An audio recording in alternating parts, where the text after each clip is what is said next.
वालेकुम तमाम वेली भाइयों को और बाकी देखने वाले हजरात को मेरी तरफ से प्यार भरा सलाम। उम्मीद है कि आप सब खैर आफियत से होंगे। अल्लाह आप सबको सलामत रखे। मैं हूं आबिद बशीर, आप मुझे यूट्यूब पे देख रहे हैं आबिद बशीर ऑफिशियल। एक नए मौजू के साथ नया वीडियो लेकर मैं आपकी खिदमत में हाजिर हुआ हूं। जो ये मेरा नया वीडियो है ये है बर्थ सर्टिफिकेट के रिलेटेड।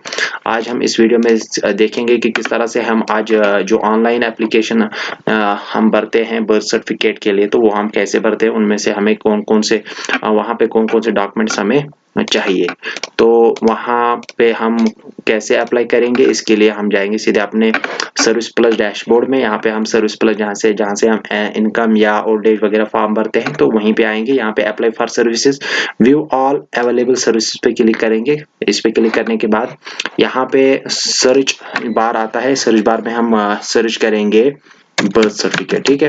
तो यहाँ पे हम 3 काम कर सकते हैं बर्थ सर्टिफिकेट के रिलेटेड। या तो सिंपली अगर किसी का रिकॉर्ड में नाम दर्ज करवाना है तो वहाँ यहाँ पे अप्लाई करेंगे बर्थ सर्टिफिकेट के लिए। Non availability of birth record, अगर किसी के पास बर्थ रिकॉर्ड अवेलेबल नहीं है जो कि ओवर एज या जिनकी एज बहुत ज्यादा होती है 50-60 ईयर्स, तो उनका जो डेटा है वो ना ही तो चौकीदार के पास होता है और ना ही थाने में होता है, ना ही पुलिस स्टेशन में होता है, ठीक है। तो इसके अलावा अगर करेक्शन करनी होगी बर्थ रिकॉर्ड में तो वो भी हम यहाँ से अप्लाई कर सकते हैं। तो अभी मेरा जो टॉपिक है वो ये वाला है, application for issuance of birth certificate. तो इस पे क्लिक करेंगे, ठीक है। यहाँ पे मैं आपको फटाफट दिखाऊंगा कि किस तरह से हमें अप्लाई करना है। यहाँ पे हम ध्यान रखेंगे कि यहाँ पे थोड़ा सा नेट वीक है, तो इसलिए हमेशा की तरह आज भी माजरत चाहता हूँ इसके लिए। ये बीच में मैं आपको जब तक ये लोड हो जाएगी, तो ये एक वेबसाइट है जहाँ पे jkvlesociety.in, इस पे आपको लगभग मैंने सारे फॉर्म जो है वो मैंने इस पे अपलोड करके रखे हैं, तो जो आपके बहुत काम आ सकते हैं आगे, या अभी भी काम आ रहे हैं बहुत सारे लोगों के, तो आप यहाँ से देख सकते हो। अभी भी यहाँ पे लोडिंग नहीं हो रही है, थोड़ा सा यहाँ पे नेटवर्क इशू है। नेटवर्क इशू की वजह से यहाँ पे लोड नहीं हो रहा है। वीडियो को मैं पॉज करता हूँ तब तक।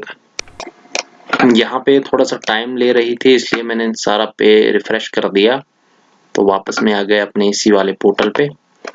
तो इसने यहाँ पे बहुत, इससे पहले भी यहाँ पे इसने बहुत टाइम लिया। अभी दोबारा से मैंने फ्रेश यहाँ पे कर दिया इसको सिलेक्ट। अभी यहाँ पे हमें क्या करना है, यहाँ पे हमें देखना है कि जो हमारी लोकल बॉडी है वो क्या है, वो कॉरपोरेशन है, काउंसिल या कमेटी है। जो मेरा यहाँ पे है वो कमेटी है। यहाँ पे मैं कमेटी को सिलेक्ट करूंगा। यहाँ पे इसके अलावा अब डिस्ट्रिक्ट और इसके अलावा यहाँ पे हमें तहसील सिलेक्ट करना है, ठीक है। एप्लीकेंट डिटेल्स, अभी यहाँ पे हमें ध्यान रखना है कि अप्लाई कौन कर रहा है, फादर अप्लाई कर रहा है या मदर अप्लाई कर रही है। अगर बंदा 18 साल से ऊपर है, यानी इसकी एज मोर देन 18 ईयर्स है, तो वो खुद ही अप्लाई कर सकता है। या बेटी अप्लाई कर रही है, या बेटा, हस्बैंड, वाइफ, गार्डियन या ग्रैंड पेरेंट, तो कौन इनमें से जो भी अप्लाई कर रहा है उसका यहाँ पे सिलेक्ट करना है, मानो फादर। फिर उसका एप्लीकेंट का नेम यहाँ पे करना है, फिर उसके बाद मोबाइल नंबर, ईमेल। यहाँ से अब यहाँ पे लिखना है कि किसके लिए अप्लाई कर रहा है, उसका नाम हमें यहाँ बर्थ सर्टिफिकेट पे चाहिए या नहीं। अगर चाहिए तो यस लिखेंगे, ठीक है। तो ऑब्वियसली हमें चाहिए, हम यहाँ पे यस लिखेंगे। अगर अब यहाँ पे हमें सिलेक्ट करना है कि जो जिसके लिए हम अप्लाई कर रहे हैं उसकी जो एज है वो मोर देन 5 है या लेस देन 5, ठीक है। 5 साल से ऊपर है या 5 साल से नीचे। हम लिखेंगे हम छोटे बच्चे के लिए अप्लाई कर रहे हैं, तो यहाँ पे हम लिखेंगे उसकी जो एज है वो लेस देन 5 है, ठीक है। अब नेम ऑफ चाइल्ड यहाँ पे लिखना है, कौन है, उसका फादर नेम, उसकी मदर का नाम, ठीक है। जेंडर क्या है, ठीक है, वो यहाँ पे लिखना है। डेट ऑफ बर्थ, जो भी डेट ऑफ बर्थ होगी, यहाँ पे इन्होंने यहाँ पे थोड़ा सा नोट है कि जब किसी बच्चे की बर्थ होती है, जन्म लेता है कोई बच्चा, तो उसके जन्म के बाद 15 से 20 दिन हो जाने के बाद यहाँ पे हमें अप्लाई करना है। 15 या 20 दिन के बाद हम यहाँ से अप्लाई कर सकते हैं, ठीक है, बेहतर वही रहेगा। तो यहाँ पे हम बर्थ लिखेंगे उसकी क्या है। अब जैसे हम यहाँ से बर्थ सिलेक्ट करेंगे कुछ भी, तो यहाँ पे ऑलरेडी वो इन वर्ड्स में भी आ जाएगी, ठीक है। तो प्लेस ऑफ बर्थ यहाँ पे देखना है कि कहाँ पे उसकी जो बर्थ हुई है, वो मेनली आज हॉस्पिटल्स में होती है, तो या तो गवर्नमेंट हॉस्पिटल होगा, प्राइवेट हॉस्पिटल होगा, या तो घर में होगा, या घर में हुई होगी बर्थ। तो अदर्स में हमें क्या करना है, गवर्नमेंट हॉस्पिटल, जितने भी गवर्नमेंट हॉस्पिटल होंगे इस मेरे एरिया में, तो त्राल इलाके में, यानी ये डिस्ट्रिक्ट पुलवामा का दिखाएगा यहाँ पे, government hospital Pulwama, health centre Khrew, ये यहाँ पे जितने भी दिखाता है, तो हम इनमें से अगर कोई है तो सिलेक्ट करना है। प्राइवेट हॉस्पिटल अगर यहाँ पे इनमें से कोई है तो सिलेक्ट करना है, ठीक है। अगर इसके अलावा अगर इन जो भी हम यहाँ से सिलेक्ट कर रहे हैं, अगर उनमें से कोई भी नहीं है तो फिर अदर्स लिख के यहाँ पे डायरेक्ट उस हॉस्पिटल का नाम लिखना है, ठीक है। अगर इनके इसके बाद हमें क्या करना है, अब एड्रेस जो है वो देना है यहाँ से, इसके बाद परमानेंट एड्रेस भी देना है, ठीक है। तो परमानेंट एड्रेस, प्रेजेंट एड्रेस वो तो सेम ही होगा। अब इसके बाद हमें क्या करना है, एग्री करके आगे बढ़ जाना है, ठीक है। यहाँ पे इन्होंने ये special note, only clear coloured scanner copies of original documents will be accepted, ठीक है। Black and white photocopies will not be accepted, यानी जेरॉक्स में जो भी हम अपलोड करेंगे वो बिल्कुल भी एक्सेप्ट नहीं किया जाएगा। ऑन जो ओरिजिनल डॉक्यूमेंट्स हैं उनको कलर्ड स्कैनर कॉपीज में कलर स्कैन करना है, यानी हमें जो फोटोग्राफ उठाने होंगे वो सीधे ओरिजिनल कॉपीज के उठाने होंगे और उन्हीं को हमें अपलोड करना है। तो अब यहाँ पे क्या करना है, सर्टिफिकेट फीस RS14, यार यहाँ पे इन्होंने जो सर्टिफिकेट फीस रखा है वो 40 रखा है, लेकिन आगे जब हम अप्लाई करेंगे तो आगे हमें कोई भी फीस भरना नहीं होगा। यहाँ से एग्री करके हमें यहाँ से वर्ड वेरिफिकेशन को क्लियर करके सबमिट कर देना है, ठीक है। इसके बाद यहाँ पे मैं वीडियो को पॉज करके जल्दी से ये सारी जो डिटेल है ये मैं भर दूंगा। वर्ड वेरिफिकेशन क्लोज करके मैं आया हूँ अपने प्रीव्यू वाले पेज पे। यहाँ से मुझे डॉक्यूमेंट्स इसको अपलोड करना है। तो डॉक्यूमेंट्स में हमें थोड़ा सा ध्यान रखना है कि कौन कौन सा डॉक्यूमेंट हमें छोटे बच्चे के लिए सबसे इम्पोर्टेंट है, ठीक है। एक तो आइडेंटिटी प्रूफ ऑफ एप्लीकेंट, चाहे फादर, मदर, सिस्टर, सन, हस्बैंड, ग्रैंड पेरेंट जो भी अप्लाई कर रहा है वो उसका जो आइडेंटिटी प्रूफ है वो यहाँ से हमें अपलोड करना है। इनमें से कोई भी एक अगर उसके पास है तो वो यहाँ से अपलोड करेंगे, ठीक है। तो इसके अलावा identity proof of father, identity address proof at the time of birth, वो तो फादर का ही चलेगा।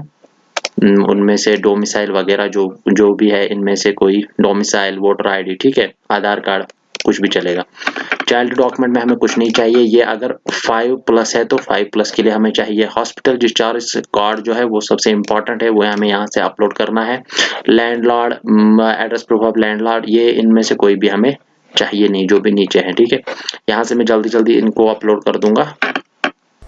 डॉक्यूमेंट्स अपलोड कर दिए मैंने, अब यहाँ से मैं सेव कर दूंगा। सेव करने के बाद हम आ जाएंगे सबमिट वाले ऑप्शन पे, फाइनल सबमिशन पे, ठीक है।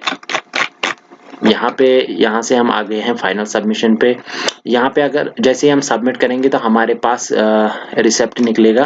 वो रिसिप्ट मैंने एक का यहाँ पे ऑलरेडी सेव करके रखा है। ये मैंने ऐसे ही डेमो एप्लीकेशन सबमिट की है। इस तरह से एक एप्लीकेशन निकल के आती है हमारे लिए, यह है रिसेप्ट, ठीक है। यहाँ पे जो जैसे इनकम सर्टिफिकेट में वो नंबर आता है या ओल्ड एज पेंशन में वो नंबर, एप्लीकेशन रेफरेंस नंबर आता है, जिसको हम बाद में ट्रैकिंग के लिए यूज करते हैं। तो इस तरह से हम बाद में हम इस जो एप्लीकेशन भरेंगे बर्थ सर्टिफिकेट की, उसको ट्रैक कर सकते हैं इस नंबर से, ठीक है। तो अब इन्होंने लिखा है कि 1 से 10 दिन तक हम आपको इसका जवाब दे देंगे। तो यहाँ पे हम वेट करेंगे। जो भी ये जो मैं भर रहा था एप्लीकेशन, ये मैंने ऐसे ही डेमो एप्लीकेशन भरी है और सबमिट कर दिया है, ताकि मुझे चेक करना था कि इस पे फीस हो जाता है। नहीं, फीस तो इस पे बिल्कुल भी नहीं हो जाता है।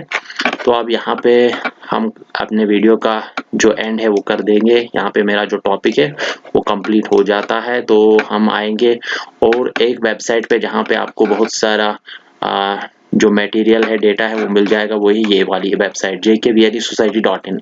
यहाँ पे आपको डाउनलोड सेक्शन में आना है, फॉर्म्स में आना है। यहाँ पे आपको बहुत सारे फॉर्म मिल जाएंगे, मेंबर डिलीशन, मेंबर एडिशन, ठीक है, Aadhaar seeding form, ration card name correction form, income form वगैरह, NPCI, SPO, ST application form, labour form जो है, labour scholarship form, age certificate जो नॉन रिमेरेज, बहुत सारे इसमें मैंने एफिडेविट, लाडी बेटी, अनमैरिड, फॉर डोमिसाइल, ठीक है।